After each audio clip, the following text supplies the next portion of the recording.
Xin mến chào quý cô chú anh chị và các bạn. Vân rất vui vì quý cô chú anh chị và các bạn đã quay trở lại với kênh Bích Vân Food. Hôm nay Vân xin chia sẻ đến quý cô chú anh chị và các bạn cách làm xôi khúc. Với công thức nấu xôi khúc hôm nay Vân chia sẻ xôi rất thơm, béo, nhân xôi vừa ăn. Đặc biệt hạt nếp bao phủ phía bên ngoài rất xốp và bóng mượt. Bây giờ mình bắt tay vào làm nha. Vân có chuẩn bị ở đây là 350g nếp. Vân chọn nếp loại hộp tròn như thế này, không chọn loại hộp dài ha. Khi mua thì chúng ta kiểm tra nếp xem nếp là còn màu trắng đục như thế này không, và có mùi thơm thì là nếp mới thì chúng ta mua nha. Còn nếp mà chuyển qua màu vàng rồi á thì là nếp cũ, chúng ta không nên mua. Mua về khi nấu lên thì nó sẽ ảnh hưởng tới chất lượng xôi của mình nha. Còn đây là 250g đậu xanh đã được cà vỏ rồi. Bây giờ mình sẽ cho nước vào nếp và đậu xanh và mang đi vo sạch. Về phần nếp thì quý cô chú anh chị và các bạn mình dùng tay mình đảo sơ và mình thay nước nhiều lần để cho sạch. Không nên dùng tay chà sát quá mạnh mà làm cho hạt nếp bị vỡ nha. Sau khi đã vo sạch thì quý cô chú anh chị và các bạn mình cho nước vào trong nếp, ngâm nếp trên 8 tiếng nha. Hoặc là nếu mà mình không có thời gian thì mình có thể ngâm nếp qua đêm. Còn đậu xanh thì mình cho nước vào và ngâm khoảng 1 tiếng rưỡi là mình có thể mang đi nấu được rồi. Sau khi ngâm đậu xanh nó chắc ra cho ráo nước, cho đậu xanh vào một cái nồi và cho thêm vào đây là 300ml nước cốt dừa.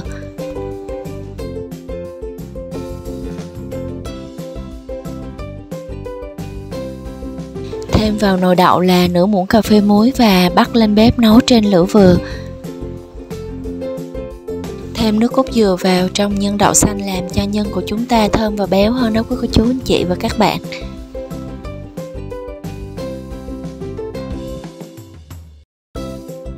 Nấu đậu xanh trên lửa vừa, khi nào chúng ta thấy nước dừa rút bớt như thế này rồi thì mình đậy nắp và hãm đậu trên lửa nhỏ nha, khoảng 10 phút là đậu sẽ nở.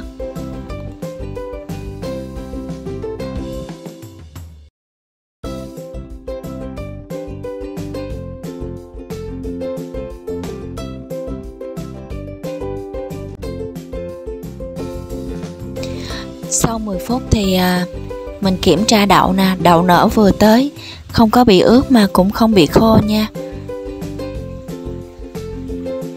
Mình tán ra hạt đậu tơi ra như vậy là được rồi nè.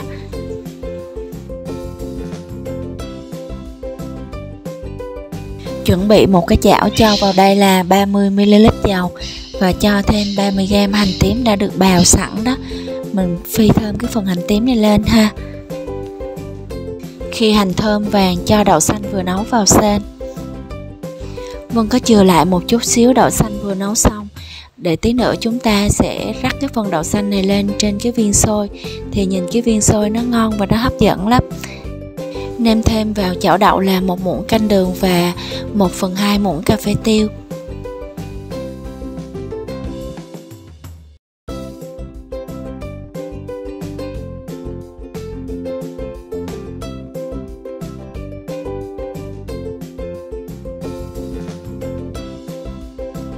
Để cho đậu xanh tí nữa chúng ta vô nhân không có bị vỡ thì mình cần thêm ở đây là 1 muỗng canh bột bắp và 20g nước lọc. Hòa tan phần bột bắp và nước lọc này vào với nhau. Sau đó mình sẽ rưới từ từ vào trong chảo đậu. Mình rưới hết phần bột bắp đã pha vào ha. Và tiếp tục sên đến khi nào phần đậu nó dẻo đều là được.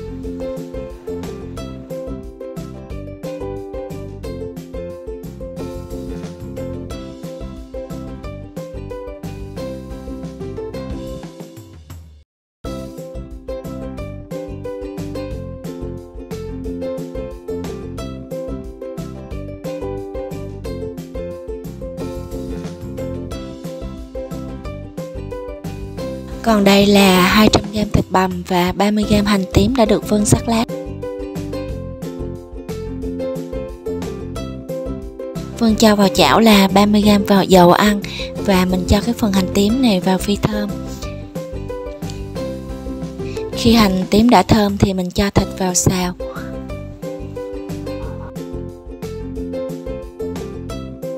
Nêm vào thịt là 1/2 muỗng canh hạt nêm và 1/2 muỗng canh tiêu xay nha quý cô chú anh chị và các bạn. Đảo đều cho đến khi thịt chín thì mình tắt lửa.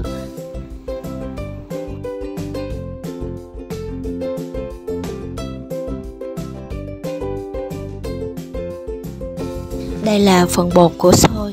Vân chuẩn bị bột nếp là 350g, bột gạo 30g và nước cốt dừa là 370g ha. Mình sẽ cho bột nếp và bột gạo vào một cái rây và mình sẽ rây mịn phần bột này.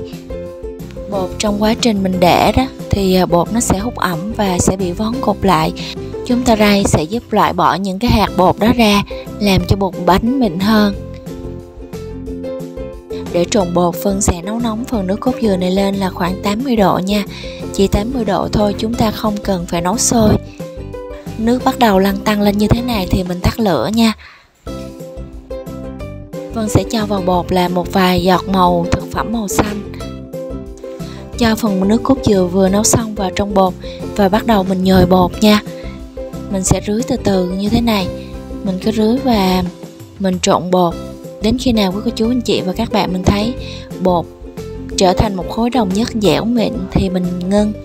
Để tạo màu cho viên xôi thì quý cô chú anh chị và các bạn nếu không thích sử dụng màu thực phẩm thì mình có thể sử dụng màu của lá dứa hoặc là màu của cái lá bùa ngót đó. Mình mua về và giã nát lá bùa ngót ra, vắt lấy nước, tạo màu xanh cũng rất là đẹp.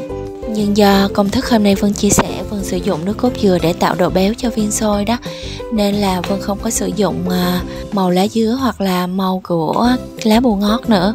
Trong quá trình trộn, nếu quý cô chú anh chị và các bạn thấy bột ướt thì chúng ta có thể thêm một xíu bột, hoặc là nếu khô thì chúng ta có thể thêm một xíu nước vào ha. Nếp sau khi ngâm đủ 8 tiếng thì mình chắc nước ra để ráo. Nêm vào trong nếp là nửa muỗng cà phê muối nè, nửa muỗng cà phê bột ngọt và 1 muỗng canh dầu ăn. Trộn đều gia vị này lên cho hòa tan vào trong nếp.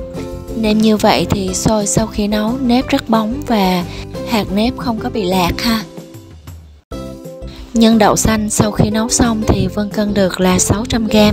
Vân sẽ chia ra 11 phần thì mỗi phần được 54g nha. Mình ve tròn phần nhân đậu xanh như thế này và bắt đầu múc thịt cho vào chính giữa. Rồi mình vo tròn phần đầu lại sao cho phần thịt nhân không có bị lòi ra ngoài nha.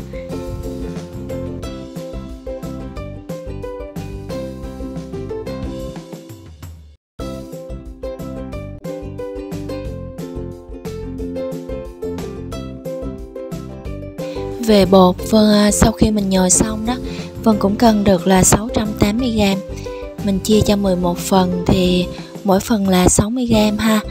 Chúng ta cũng ve tròn phần bột này ra và cho phần nhân đậu xanh và thịt đó vào trong chính giữa và mình bọc lại ha. Sao cho phần nhân đậu xanh không có bị lòi ra ngoài là được.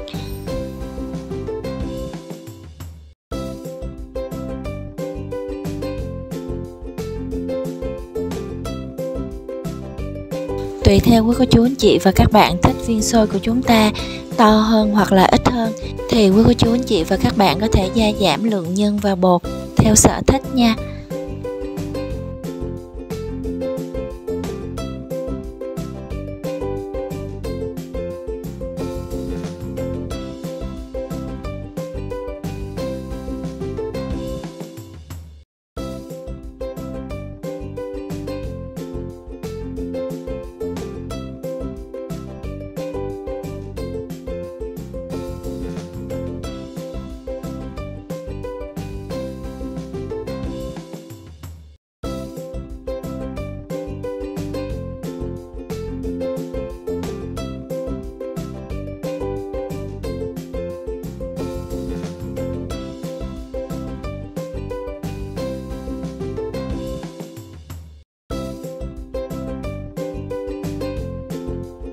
Sau khi vô nhân xong thì bây giờ chúng ta sẽ lăn viên nhân qua một lớp nếp.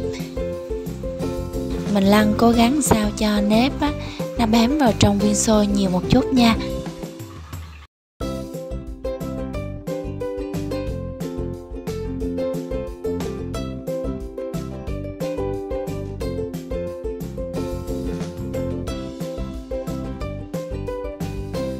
Để rút ngắn thời gian á, thì trong quá trình mà mình lăn xôi thì Vân đã đi chuẩn bị nồi nước để mình hấp xôi nha. Khi nước sôi rồi nè thì bây giờ Vân sẽ trải một cái lớp vải dùng để hấp xôi đó với cô chú anh chị và các bạn. Vải như thế này ha, để khi mình đổ nếp vào trong nồi á, thì những hạt nếp không có rớt xuống dưới đáy nồi. Sau đó mình xếp những viên xôi vào và cho luôn phần nếp còn lại vào trong nồi luôn ha. Mình rải phần nếp này đều lên trên mặt những viên xôi nha.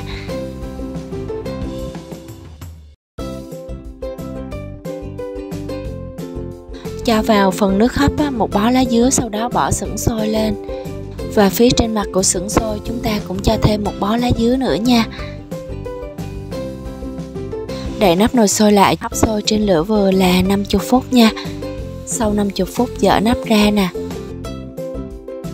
Wow, mở nắp ra mùi thơm ngào ngạt luôn đó quý cô chú anh chị và các bạn.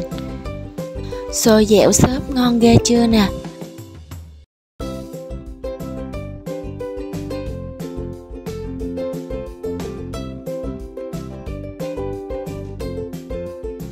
Gấp xôi ra đĩa nè. Để xôi thêm hấp dẫn và ngon, chúng ta sẽ cho lên xôi một ít hành phi, một ít đậu xanh mà lúc ban đầu khi sinh nhân Vân đã chừa lại đó, cho lên trên xôi luôn ha. Vậy là Vân đã chia sẻ đến với cô chú anh chị và các bạn một công thức nấu xôi khúc rất thơm, béo và rất ngon. Mến chúc quý cô chú anh chị và các bạn nấu xôi thành công. Xem video thấy thích hãy ấn like, share và đăng ký kênh để ủng hộ tinh thần cho Vân. Xin chân thành cảm ơn rất nhiều và xin hẹn gặp lại quý cô chú anh chị và các bạn ở video sau vào thứ Sáu tuần tới lúc 6 giờ tối nha.